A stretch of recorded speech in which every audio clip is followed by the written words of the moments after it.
I was reading about how you grew up. Your first band was with Stephen Stills, right? Yeah, I had a little band called the Continentals, and Stephen actually showed up in Gainesville and just wound up being in my band. We were together. It was kind of a garage band. Our parents would drive us to the gig. My mom would drive us to gigs, and we got into all sorts of trouble together at fraternity parties that we were way too young to be doing. But yeah, and then he decided he was going to move to California, and the next time I heard from him was on the radio. I heard For What It's Worth, and I went, that sounds like Stephen. And it turned out it was, right? Well, and then Tom Petty was in that same in that same group running around. Yeah, that's great. That's right. I worked in this music store called Lipa Music, and I didn't get paid cash. I got paid store credit. So if I wanted a guitar or a string or an amp or cables or whatever it was, I'd have to work for it. They'd give me store credit, and then I could get what I wanted. And usually shortly after Christmas, all the young kids that got guitars for Christmas would come in and be complaining about their fingers, trying to learn, and I would be their teacher. And so one of the guys that came in, Tom, came in. I guess he was about 14 or something. He was playing in this little band called the Rucker Brothers Band, which was two brothers, Rodney and Ricky Rucker. Say that fast 3 times in a row. And both those guys were just thrashing guitar players. They had no idea of how to, one play rhythm and one play lead. And Tommy was playing bass. He wanted to learn how to play guitar so he could front the band. So I started giving him guitar lessons. I think I worked with him with the piano a little bit. And then I went over to his house a couple of times and saw this garage band and went out to a few shows and just trying to help them. Look, one guy play rhythm, one guy play lead, and don't play when the singer's singing, that sort of stuff. That's great. It just kind of helped him out a little bit. And Tommy and I used to play on the campus of the University of Florida a lot. Our band's Mud Crutch later was his band. Right. And I had a band called Flow, and we'd do these free gigs in the park on Sunday at the University of Florida. But there were a lot of people that kind of grew up in that area.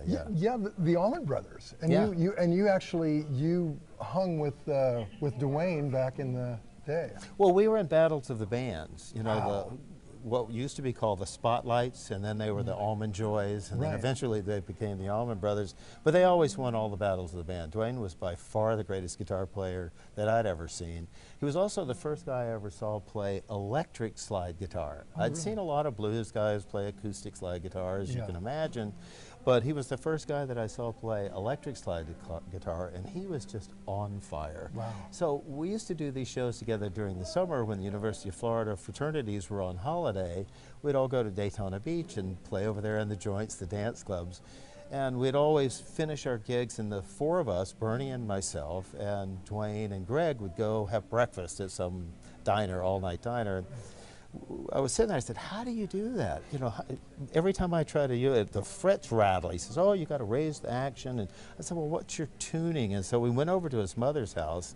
I remember sitting on the floor in his mother's house. I guess I was 16, maybe 17. Greg was, 18 or something. They were a little older than I was. And Duane sat there and showed me the basics of how to play slide guitar. Wow. And so I guess I owe my original inspiration to Duane by watching him play, and then what foundation I started with came from him, showing me how to use it and how to play it and how to tune it. And, wow.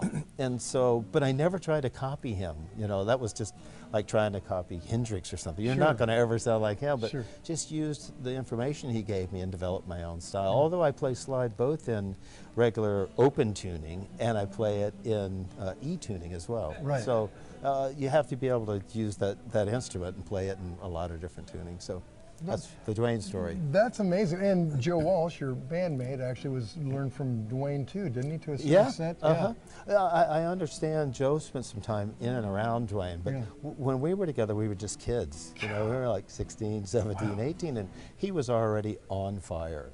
Like I said, he won every battle of the bands, whether it was Petty's band or my band or the Allman Joys or the Spotlights, whoever they were calling themselves. They were just the best musicians around.